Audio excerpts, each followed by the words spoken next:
Mosley, SAFSF Communications Director, and I'll be moderating the panel. As Bridget mentioned, we are so excited to hear from the filmmakers, get to chat with some behind-the-scenes SAFSF staff who worked on the content, and then also have some question and answer from the audience if we have time. So if you do have questions, Hoova, which is your guide to the forum, has a space for you to submit your questions in the session. So if you go to this session, which is digging in film plenary and panel, you can submit your questions there. We also have time for you to just say them out loud if you want to do it that way. So whatever works. Panel, would you join me up here, please?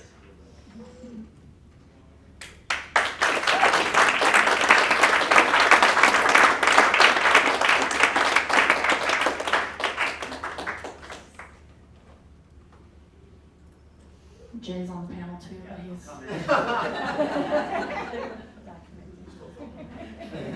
he's still getting content.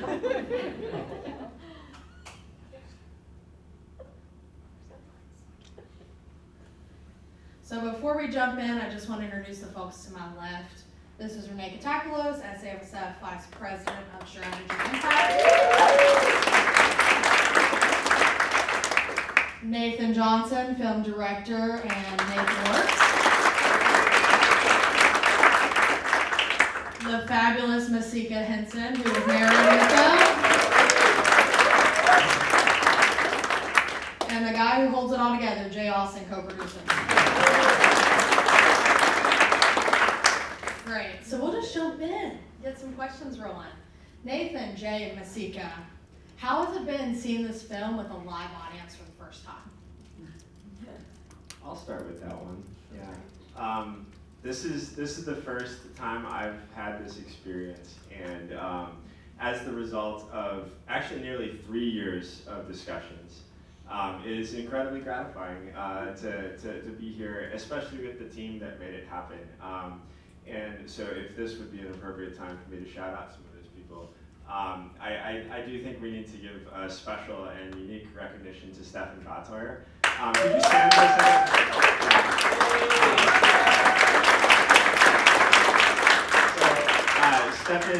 Stefan is not only the executive director of the foundation that underwrote this production, but also a good friend of mine, with whom I've spent a lot of time discussing this and many other types of things on bumpy roads in Mexico or over beers in pubs down there in Oaxaca.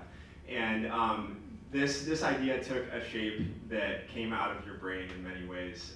He wanted us to make a film that wasn't painting good guys and bad guys, that wasn't creating a type of opposition that we often see in documentaries like this, but really built some bridges, and I think we accomplished that. And it was a vision that you carried through to completion in conversation with Virginia as well. And so yeah, just thank you so much for making this happen. I really appreciate it. And yeah, my production crew as well.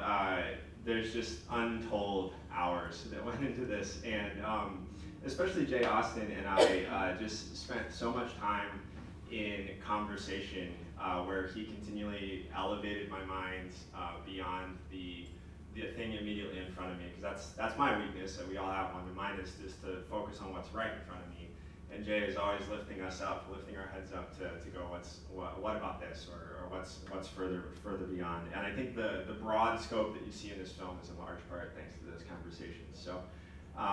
So yeah, those are some people that I'm happy to be watching this film with. The SAFSF team as well was just so patient in something that they didn't really ask for. It showed up in their life, and just because something is funded from a grant from outside doesn't mean it's free in every sense of the word. It takes time, it takes energy, and it takes a kind of focus that especially Renee gave to this project. So that was really special to collaborate with. And Masika went from being a host, originally billed or hired as a voiceover artist or a host, to not only on-screen talent, but also a co-writer and producer in this project who reviewed every draft that we sent, who went over every script that we wrote and really modified and shaped the project as well. So yeah, those are my little shout outs. And I know that wasn't really answering your question, but I just had to That's say fine. it. Yeah. So, how does it Masika, feel? Jay, how did it Well, feel? thank you, Nathan. Oh my gosh. It's so good to be here with all of you. I mean, this project, I came in on this like over a year ago and didn't know what was going to happen. I had no idea. I've kind of compared it to like, running a half marathon. When you first get out there and you start and you're like, well, for me, I'm like, I'm probably not going to finish this thing. But then you do it and it gets done. So it was really nice to be here with you tonight and to hear your reactions, because I've seen it a few times and I was glad I heard some laughter too. And there's parts that I thought were also kind of comical. And to be sitting here with Jay and Nathan is just, it's amazing. I can't say how this film has changed my life. I learned so much about myself and about other people, obviously, and about this country, but it's just really nice to be able to be here and to share this with you. And I look forward to talking about this more and our experiences with this, and hopefully more films like this. Hopefully we can do more of this in the future. So, pass it to Jay. Despite the difficulty of this project and the complexity of the subject matter, we laughed a lot along the way. That's a rule of ours, is to have fun on these productions. And so watching it with you all was gratifying because you laughed at the same parts that we laughed at. So that's my favorite part. I love that. Renee, you want to tell us a little bit about how this works with SAFSF's work and how it came to be? Yeah, it's as Nathan said, it was something that came to us. I mean, Stefan offered a very generous offer based on his experience with his foundation and the power that he found in having visual storytelling and using film to tell the stories of the work he was doing. And he had worked with Nathan and said, I'd love to see you guys work together. And I think we all were sort of like, woohoo!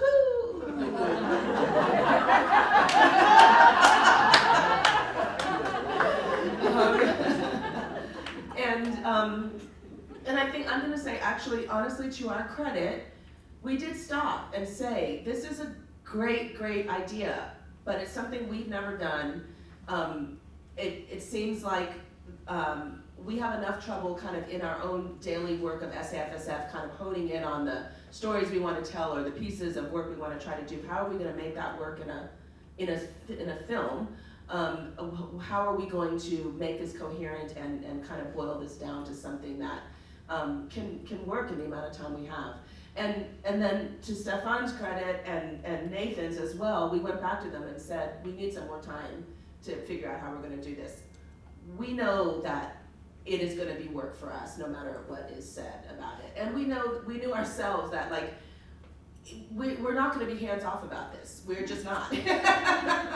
And we got to be honest about that. And so we took some time and noodled, and we came back and we had by that time determined kind of our 3 focus areas of impact that we've been working on: consolidation and concentration, climate change, and land access, and said if we could anchor it in these topics, let's figure out how we can do this. And we had a lot of, as Jay described it earlier today, we were talking to someone and he said, we had the right amount of creative friction between, SAFSF and the crew. I was like, I'm glad to know there's a right amount of that to have. And glad to know that we had it, because it was always a really collaborative venture. We learned a lot. We don't know anything about filmmaking. We don't know we are not the storytellers and don't have that same kind of experience. So we did not go out in the field with them. We made the connections for them. The staff members you saw listed there, Tracy and Maggie and Susie Demaro, who's no longer on our staff but was a part of our group when we started this project, and Maggie and myself and others too, but that core group made a lot of the initial introductions to organizations. That Nathan and Jay did so many calls, ran down so many leads that we had, and pulled it together to the people who would be on screen, but also so many other people who provided background information. Foundation that were a part of it. That it was great. They just jumped right in, and it was a really great collaboration. So we're glad to see it come to fruition here. There will be more to come from us about like what we're going to do with this, how we can make it available to y'all to do things with, how we can do other screenings with it, and what kinds of things we can do with it. And then the website that was mentioned there, we're also developing additional resources to go there to, you know, acknowledge the fact that this is a very small part of all of the stories that are out there. You know, we didn't get to all parts of the country. I mean, these issues are taking place all over the country and in a lot of different ways, and we can only tell a few stories, and we couldn't go super deep. So we want this to be the spark of more learning, more conversations, and certainly within SAFSF, more conversations about, you know, where funders can take this and really get to solutions, things that help move these issues forward on the ground. So, yeah. Thanks, Stefan. Thanks, you guys. Yeah, we will definitely be digging deeper on all of these. You like that, Nathan? Now that we've seen the film and we've got to see it front and center and hear a little bit about the conception of it, could you guys talk about some of that creative friction and what didn't make it into the film, or just the research you all did to get us here? Nathan, Jay? One word, kelp. When we were talking to the North American Marine Alliance, she was talking about kelp in Alaska and how it wasn't just about kelp. It was about land access, it was about indigenous rights, it was about corporate consolidation. And I drilled that home so hard in so many of our meetings, even after Nathan thought it was dead. And I'd say, but what about kelp? What about kelp? It kind of became a byword throughout the production when it was just like a catch-all term for like things that we need to come back to. Oh, kelp farming in Alaska. Yeah, kelp farming in Alaska. So come back for the follow-on series on kelp, probably. See, I've been looking at you, big dog. One of the things that didn't make the film was actually one of the more painful moments of the production, when we had just finished up talking with Latif. He told us about what happened to his land, and part of what happened to his land is that he had to make a very difficult decision on behalf of his family to sell that portion of the land that you saw in the film in order to retain the small portion of land that he still lived on. This was the house where his mother was born, his grandmother was born, and they made that trade-off.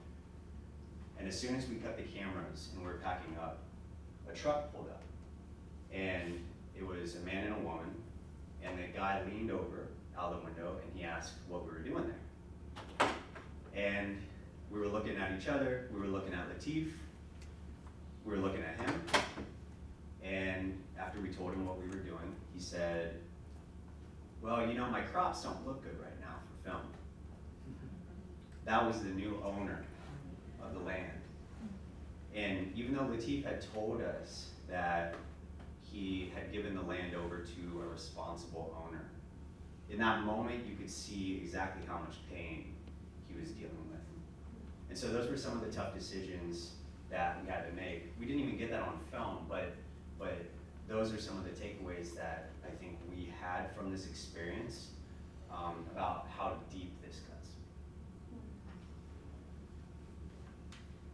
Yeah, I want to talk a little bit more about that too. It was, remember when that truck drove up, and you know, it just felt, when he asked us what we were doing there, and it was as if he didn't even really know who Latif was, but he did, you know, but it still was just this like, you're not supposed to be here sort of thing, or this is his ownership of that, you know.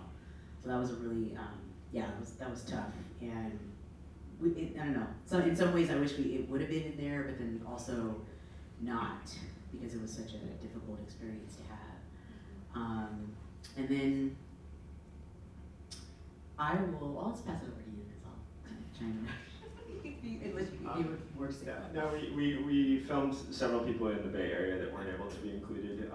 And you know, I want to mention by name Javier Zamora and David Robles, as well as Reggie Knox from California Farm Link, all from California Farm Link. Just really opened up their hearts and time. We spent a whole day with them. We even got an amazing meal of just incredible home-cooked Mexican food, and we were, and in the end chose to show the story of Berta Magana. But yeah, it was a beautiful example of the kind of like hospitality and welcome we had along the way, but we weren't able to include them. And I have to talk about that because that was my home. You know, we were back in my home in California, and I was actually born on the Central Coast, so we were in Watsonville. And so, yes, when I saw the film and that those conversations didn't make it in, I was a little bit like, oh, my heart's hurting there. But to have the experience that we had with them was just so great. And it's another thing that is going to be in my memory forever. Reggie too was, so he was the glue basically kind of for that portion of the trip and introducing us to everyone. And when we went to David's house and his wife made this, that meal she made was like, you know, so amazing. And for me, again, it was a reminder of like, this is where I'm from. This food, this is what I grew up eating. And so it was just nice to be able to come back after this, you know, months and months of us visiting folks and being there. So hopefully that'll make it into another cut of the film, I don't know. Director's cut. And my last answer to all of what wasn't included is the 40 or 50 calls that we spent in pre-production with the contacts that you gave us, which was probably too large of a contact list, honestly. But We're not sorry. really informative. I mean, Jay and I spent months having hour-long calls with all these organizations, and we learned so much. And the reason that we didn't push back on it is because we knew we had a lot to learn. We're filmmakers, not farmers, and so we asked all of our burning questions about agriculture and came across so many stories and so many concepts and so many ideas and directions that we didn't end up going in, and that is just the nature of refining and focusing. But yeah, there will be many more films, I hope. One more thing to add here. Bring it on. So this was not something that we filmed, but we did have footage of it, and it didn't make this cut, but it's what happened after we wrapped production in 2 of the locations that we ended up filming at and featuring prominently. Javier's farm, which was right down the hill from Vatheuer's farm, and the Hualacota Range. Both were hit by the same storm system and experienced extreme weather events that led to massive flooding on Javier's farm, which leads to unemployment, which leads to instability, and so on and so forth. And that turned into, at higher altitudes, a humongous blizzard that hit the Hualacota Range that covered it in about 12 feet of snow, which was higher than the fences that the bison were able to pat down and walk over the fences and escape essentially throughout the reservation. And TJ and his team were in charge of rounding them up somehow, which they ultimately did. Not to be the Debbie Downer on this, because there are positive outcomes of this. Javier has recovered, and so has Hualacota Range, due in no small part to the actual resilience of their practices. And so it became proof positive of these actions that we in this room are fighting. That's great. Nathan, can you tell us more about what's next for Digging In and where the film is going to go? Yeah, I'm really excited about that because it's uncharted territory for me. In many ways, this film is the culmination of 10 years of filming farmers, but I've been doing so in the context of creating content for nonprofits, and this is the first film that I've created, and so I want to see this shown to as wide of an audience as possible. I believe that it is possible to have this submitted to and accepted into many film festivals, but also I'd like to have it on a streaming platform by the end of the year. So I and Jay are going to be engaging in a pretty aggressive marketing push over the next couple months, making a few tweaks to it, packaging up, and then trying to get representation to get it seen on a streaming audience. So yeah, look, it may by that point have a different name or a little bit of a different format, but something very similar to this will hopefully be out in the public this year. So stay tuned for that. And Renee, could you tell us a little bit about what's next for Digging In for SAFSF? Not really. I mean, we are really learning this as we go. I'm just being honest. We know what is next, we're just not sure how quickly the next things are happening, but as I said, we are actually working on some materials to go online that will go a little bit deeper, dig a little bit deeper into some of the topics that we looked at here. We're very aware that we only skimmed the surface on a lot of things. There's lots of questions that probably come up from watching it, or other issues that it brings up. I mean, which is great, because we all know how complex these topics are anyway. So our goal here is really for a funder audience, especially funders who are not as familiar with sustainable agriculture issues, and for a broader audience, to introduce them to some of the more hidden, kind of underlying issues that cause a lot of the symptoms that more often get covered in the news. This movie is not about, food insecurity per se, but it is about a lot of the forces that are conspiring to create that in our society, that conspire to affect who has access to land, who owns it, who can own it, what can be grown on it profitably, or and allow people to live their lives, how rural communities can have any kind of vibrance, keep people there, have grocery stores, etc. So that's our goal with this. So we had to get through making the film, and now we do want to work with Jay and Nathan and look at other ways that we can help to market it. We are absolutely behind any efforts that they have to get it seen widely, and we do want to host some virtual screenings, probably do some in-person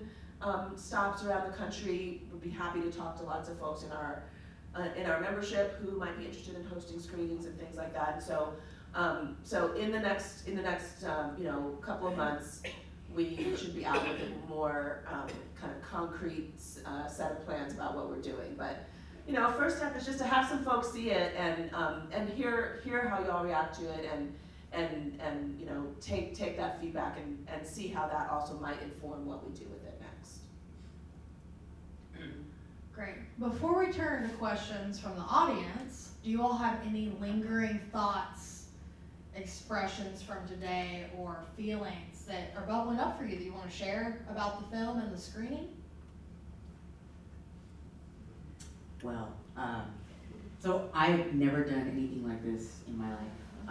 And, like I said earlier, I didn't know what was going to happen, but it was the best experience that I've had, one of the best experiences I've had. And I'm just happy and excited, and I'm hoping that for myself personally, I'd like to do more of this. So, I'm going to always kind of like dig deep within my heart here and figure out like how I might be able to make that happen.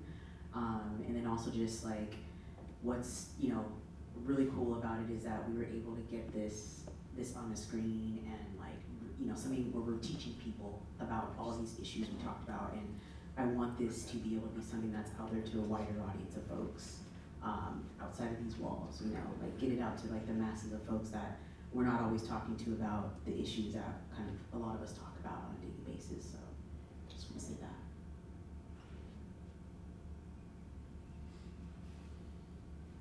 The process of bringing this film to life equipped me with the ability to redefine beauty and Americanism for my mom, who is not from this country and has fully bought into, up to this point, fully bought into beauty in America being efficiency, beauty in America being hyper-convenience, beauty in America being amber waves of grain for acre after acre after acre after acre after acre.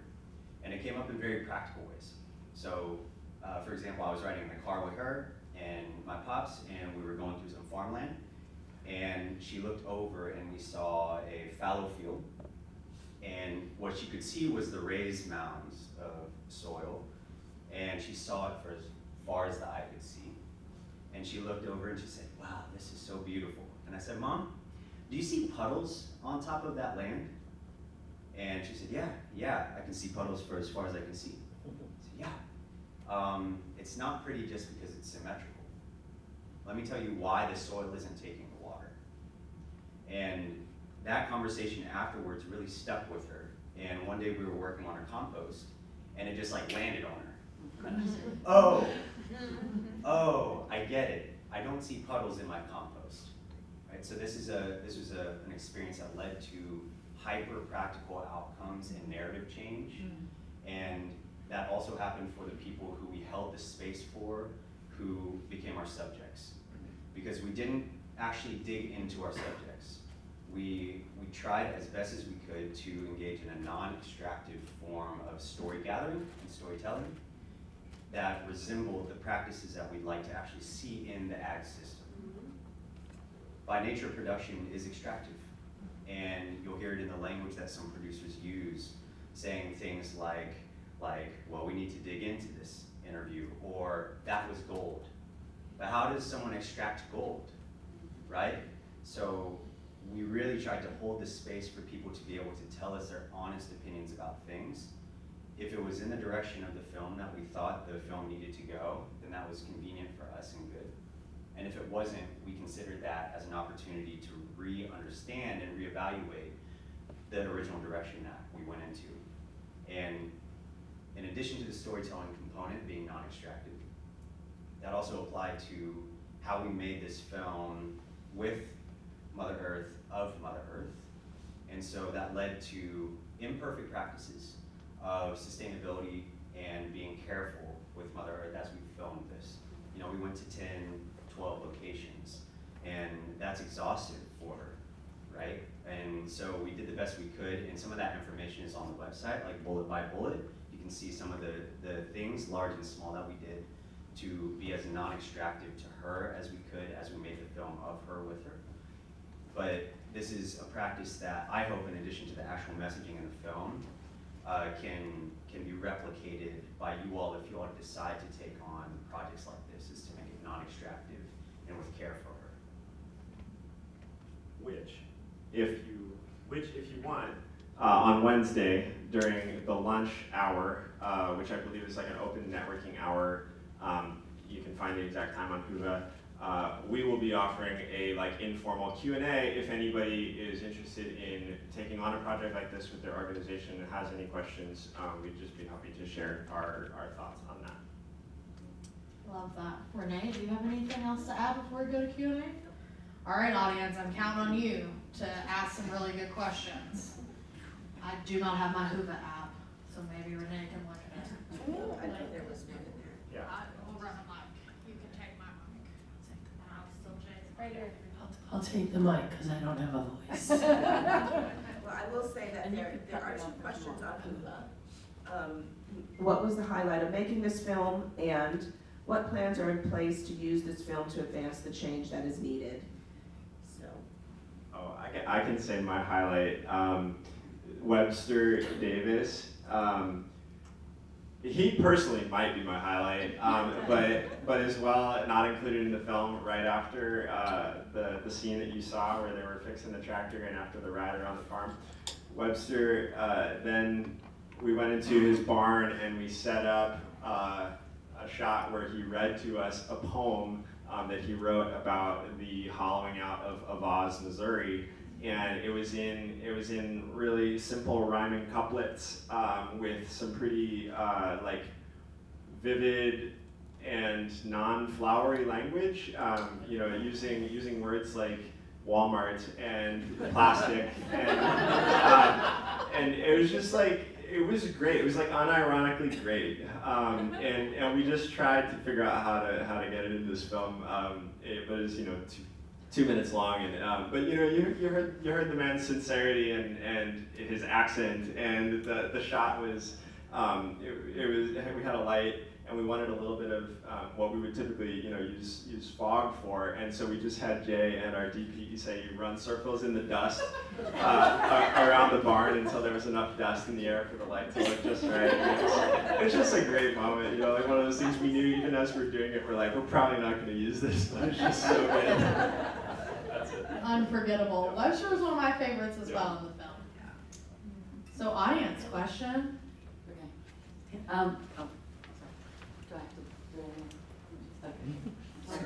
have to? Congratulations. Welcome to Washington. So now that you cut your eye teeth and you got a winner, would you think about, my name's Ann Carroll. I'm with the US EPA in the Office of Brownfields and Land Revitalization. Would you think about connecting the dots without using the C word about soil health and improving sequestration for adaptation and mitigation on the C word for not only agriculture, but also landscaping, urban, rural environments? You can be explicit, just what is the C word? Oh, You can say, yeah, say the C word. here in Washington.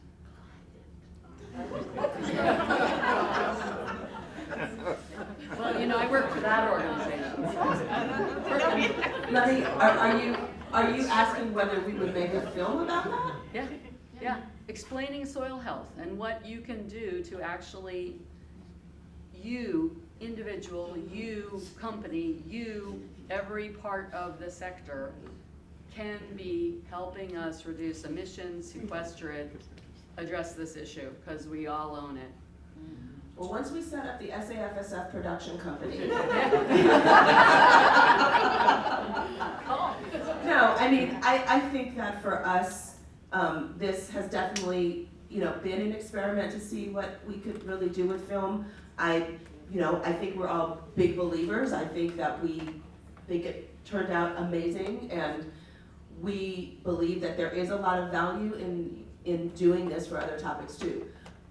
But non-facetiously, we're not a production company, and we have to be very strategic about how we use our own resources and making sure that we're using that to leverage kind of our broad work for our network.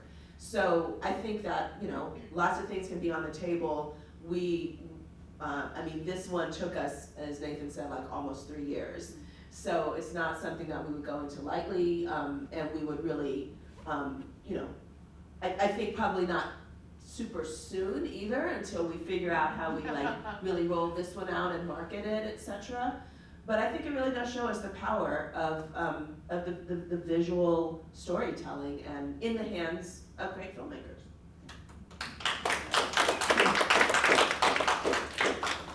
Somebody else have a question? Jen, before I give it to you, for those of you who I don't know, and I don't usually have this voice, but I'm Virginia Clark. I'm the executive director of this organization. And I've been with the organization for over 20 years, and I'm not sure if I've had a more proud moment. And I want to say a special thank you to Stefan for a number of reasons, but not the least of which is that he trusts people and encourages them to go after the creative tension. And he encourages people to show up as themselves. So, Stefan, I have had so many fabulous conversations with you, some very bizarre conversations with you, where we both have shown up completely as ourselves. But it's been an honor, and Stefan is also supported our work with the National Association of State Departments of Agriculture, which could not be at the more opposite end of this film. And it takes people with their own creative tension and philanthropists and investors who can really believe in the power of making a difference and allowing talented people who've never done what they're proposing to do. So we have a filmmaker, we have a narrator. I know Jay's done what he did, but Renee's not been a senior producer. Maggie's not, dragged everybody through a film. But this is what can happen. So think about all those people that you all know that have these amazing ideas that you know could do something. Give them the money to do it.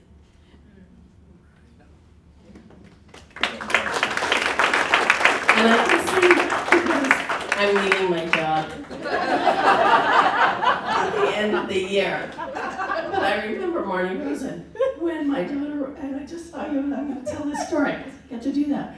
At an EGA, I promise, this is my last comment for tonight. I'm gonna take the mic from you. Give it to Jen. This is my last forum. I'm gonna take the mic. But it takes the power of people to invest in other people. So at an event that morning, was that many years ago, my daughter was young, she was 8, and she'd been coloring name tags just for fun. And I said, oh, you should try to make some money on this. Tell people you'll do it for 25 cents. And so somebody said, what's her charitable giving plan? I said, oh, you should go talk to them, go talk to her. So they ended up raising $750. Granted, it was a whole room of funders. It was like shooting fish in a barrel. But then at the end, she had the mic, and somebody whispered, and they said, ask somebody to match it. So she did, and somebody matched it. So they raised $1,500 that they ended up giving to an organization in New Mexico. And then they went on to they raised over $10,000 in the course of several years. So you just have to give them a little push.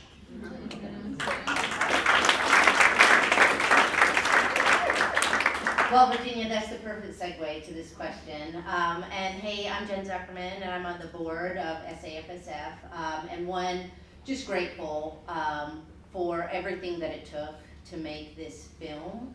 And, I've been connected to SAFSF since 2010, and I think the power of this network is incredible. And so, this is a seed, right, that started within SAFSF, but you mentioned, oh, you're in a whole room of funders?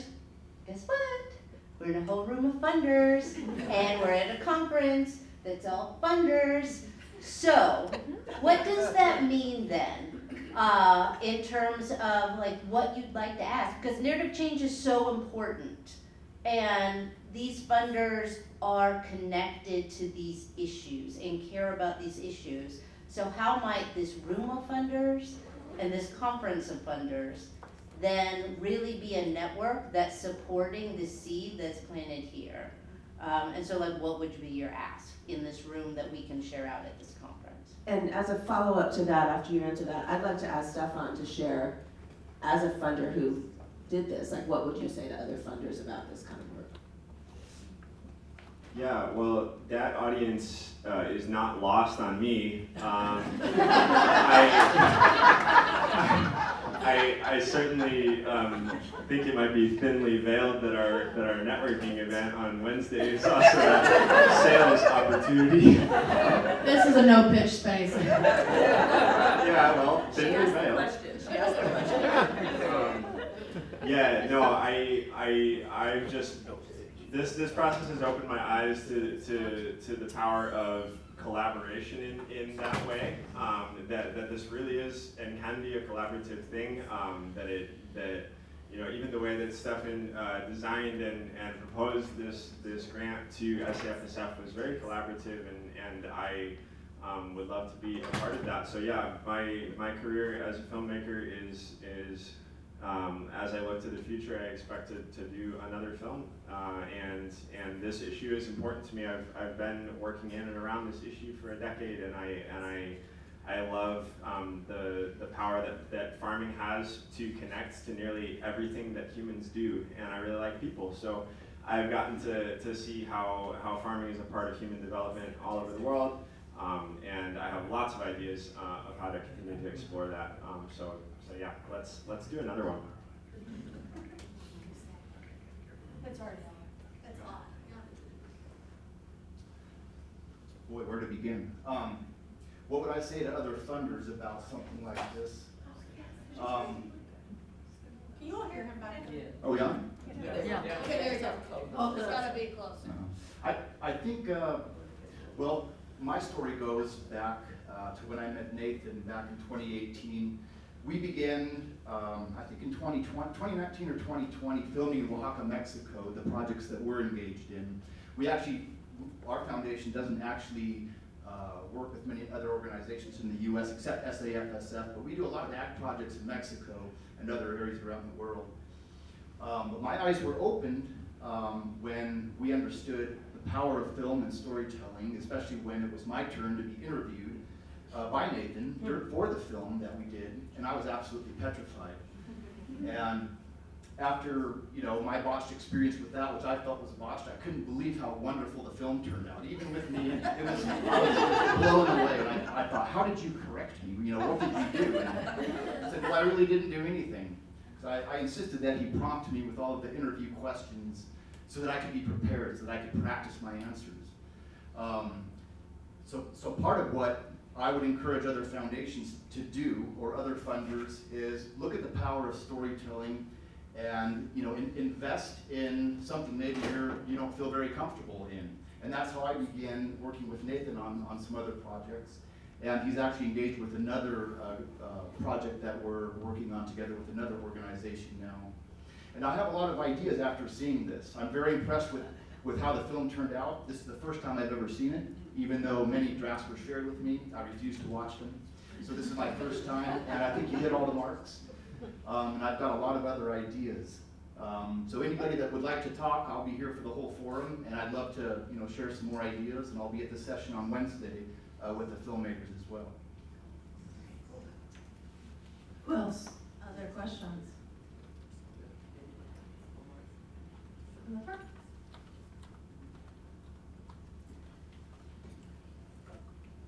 I'm Rosina.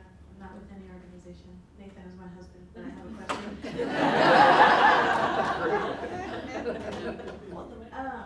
So you've been working in this industry, or filming for this industry for a decade, and you were talking about how you wanted to have this narrative to be non-extractive and not biased towards one direction. Was that difficult? And if so, what were the barriers in trying to achieve that?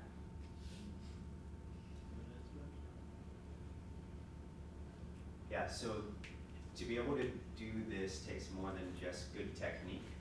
It takes a unfolding of your own identity to understand that you are not as separate from this, from the soil, from the issues as you pretend to be. So many of these problems that we address in the film were actually rooted in a fairly harmful ideology of dominion over nature, and to unroot that does not happen intellectually. It happens at a deeper level. And so for us to be able to have it translate into actual technique where we're using a camera, where we are setting up interviews, took far more than just a little bit of practice pressing buttons. And I hope that came through on film. Yeah, and I would also just say that our partners in that were crucial. Like SAFSF's, the spirit or the ethos of the organization we work with defined how that happened, and it's something that I think I grew in. Even just seeing I was at the forum last year, and it was just the first kind of conference the first conference I'd ever been to that had that sort of that spirit of true respect for our land, for each other, truly inclusive, just an incredible ethos that has taught me a lot. So yeah, I think it really comes down to SAFSF. That's how it happened. Well, that was very nice. But I also want to say, just in one final thing, I think there was also, to Nathan, and comes down to Nathan and Jay, and the creative direction that they gave us and put forward at the beginning. And one very particular piece of creative advice, it wasn't really advice, a suggestion that they gave is that let's have a guide or a narrator through this story. I mean, I think we went into it thinking, you have some talking heads, you have some pictures, you have some animation or something, and you just make this documentary. They're like, if you have someone who kind of walks through the whole thing with you, it kind of humanizes the thing more. And at first we were like, I will say myself, I was like, I don't know, it sounds a little cheesy. But then they showed us some examples, which honestly I'm not sure I liked those narrators, but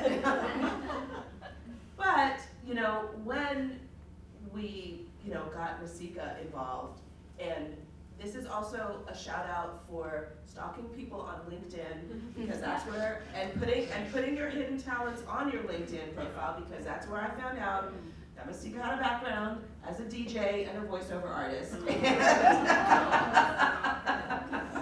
Definitely stalked that. But I was like, I mean, she's got a great voice, you know, she knows our issues, she knows what, let's see if she'd be interested in doing it.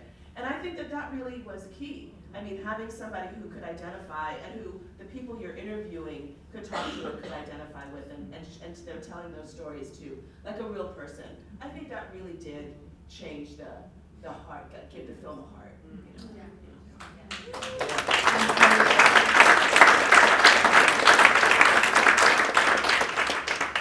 Well, I think that wraps up our panel, folks. Thank you for joining us. They will be around the entire forum, so seek them out, have some conversations, and make some movies. Yeah.